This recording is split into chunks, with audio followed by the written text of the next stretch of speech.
Welcome Internet, I got another video for you today. We're going to be talking about Kryonuat's Thermal Grizzly. EK water block switched from Gela GC Extreme. We're going to find out why.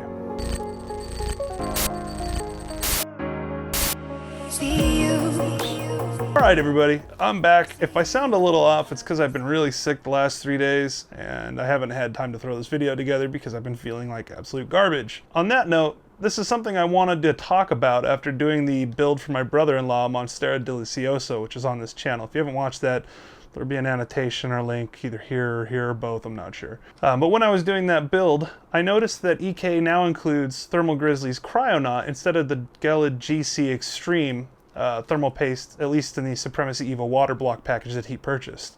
And I found that kind of interesting because the Gela Extreme is very highly regarded. That's what was running in my rig for a long time, was the Gela Extreme. I haven't noticed any increase in temps over the amount of time the loop's been put together, so obviously it hasn't degraded, it's been working just fine. But curiosity got the better of me, so I went ahead and ordered the Kryonuat from Thermal Grizzly, and we went ahead and threw this in the rig. Now, before anyone gets any crazy like, oh, that's too much thermal paste, or oh, not enough, trust me, there's billions of videos out there on the internet that show you that really the thermal paste method doesn't matter as long as you use enough. Using too little has adverse effects, so just keep that in mind. So when I was redoing the thermal paste, taking the Gela GC Extreme off and putting the Kryonuat on, ran into a few little snags with the EK water block setup. Nothing super serious, just the post started to back out because I guess when I put it together they weren't quite tight enough in the back plate.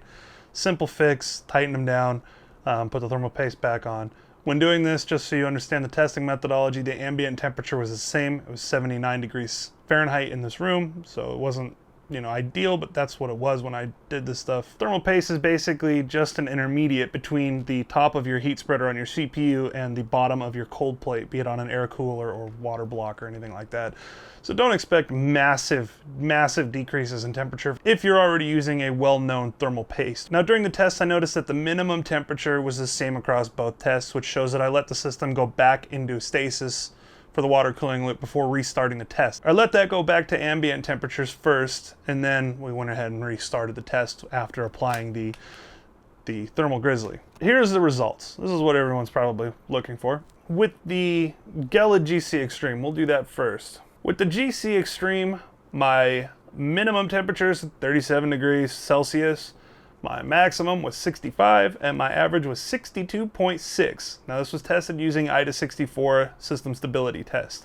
This doesn't factor in the GPU because really this isn't a gaming benchmark, this is just for the thermal paste on the CPU. Now the CPU temperatures for the package using the Kryonuat Thermal Grizzly were as follows: a minimum of 37, a maximum of 64, and an average of 61.7. Now both tests were ran for 30 minutes to let the loop stabilize to the load temperature before proceeding and doing anything else. Now these tests were all done running my 2700K at 4.8 gigahertz at 1.41 volts. Now this stuff is expensive. This Thermal Grizzly, this stuff is pretty pricey. Now, should you switch to this from whatever you're running? I'd say if you're running a well-known and established and highly respected thermal paste compound that's been updated or manufactured as a new product within the last 3 years, don't even bother. The gains of less than 1 degree Celsius for $10 for this little itty-bitty tube, it's a little steep, but it's, you know, it's on par with some of the other thermal pastes out there. Chances are, if you're buying a higher end cooler like a Noctua, even a Hyper 212, honestly, the thermal paste isn't going to be the deciding factor. The biggest thing that's going to impact your overall cooling is going to be the TDP on the cooling system that you've got. You always want to go higher than what your CPU's architecture is. So if you have a 95 watt TDP processor, you want to go with something that's like 120 or greater. That'll give you more overclocking headroom, and if you don't plan on overclocking, it'll give you more life out of your processor in theory because you have more cooling than you'll ever need.